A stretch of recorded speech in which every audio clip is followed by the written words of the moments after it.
Та Squid Game киног үзсэн үү? Тэгвэл BTS Blackpink хамтлаг гэж сонсч байсан л үстэй. Мукбан бичлэг үзэхгүй байж чадахгүй байгаа биз?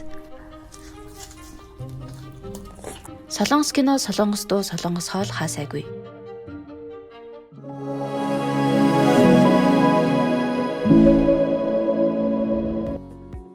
Өмнөд Солонгос улс соёлын нөлөөлөл нь аль хэрнээс хүчээ авсан ч энэ удаагийн Netflix-ийн хийд бүтээл Squid Game кинонд тухайн улсын соёлын экспортыг ямар түвшинд хүрснийг бидэнд харуулсан хамгийн том жишээ болов.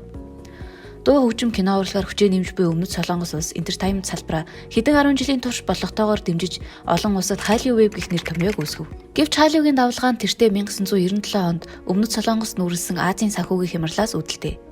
Олон улсын валютын сангаас зээл авснаас их хэмжээний өрөнд живж төсөө шавхсан Солонгосын санхүүгийн хямралын дунд үед ерөнхийлөгч Ким Дэжун entertainment буюу зугаа цэнгэлийн салбарыг өөрийн улсын эдийн засгийн голлох хөдөлгөгч хүч хэмээн тодорхойлсон байдаг. Ийхүү соёлын яамандаа томоохон бүтцийн өөрчлөлт хийж Солонгосын кино урлагийн зөвлөлт pop соёлыг түгээн дэлгэрүүлэх үүрэг өгөн ихтэйд сургуулиудад оюутнуудын урлагийн авьяасыг дэмжихэд зориулж их хэмжээний хөрөнгө оруулалт хийсэн юм.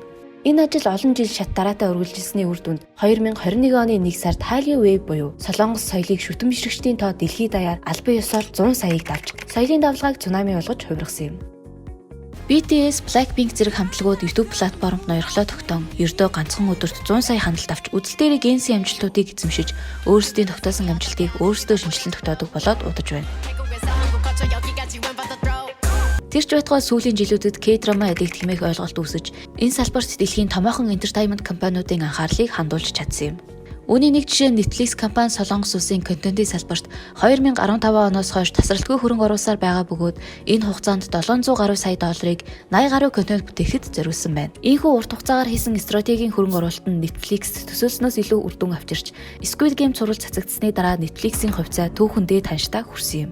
Мөн өнгөрсөн сард гаргасан тайландаа Netflix 2016-аас 2020 оны хооронд кино болон entertainment-ийн салбарт 16 мянган ажлын байр шинээр үүсгэх нөхцөлийг бүрдүүлсэн төдийгүй энэ хугацаанд Солонгосын эдийн засагт 4.7 тэрбум долларын хувь нэмэр оруулсан гэх тооцооллыг гаргасан байна. Солонгосын соёл урлаг нь үйлдвэрлэл худалдааны салбарын дэргэд өчүүхэн жижиг салбар боловч тасралтгүй өсөлт үзүүлсээр өнгөрсөн онд гэхэд нийт 10.8 тэрбум долларын ашиг олсон нь Солонгосын сайлын үнэ гэж хэлж болох чипсний зах зээлийн 11-тэй тэнцэх хэдий ч гэр ахуйн цахилгаан хэрэгсэл, гоо сайхны бүтээгдэхүүн зэрэг экспортын гол бүтээгдэхүүнүүдээс аль хэдийн илүү орлого олж эхэлсэн байна.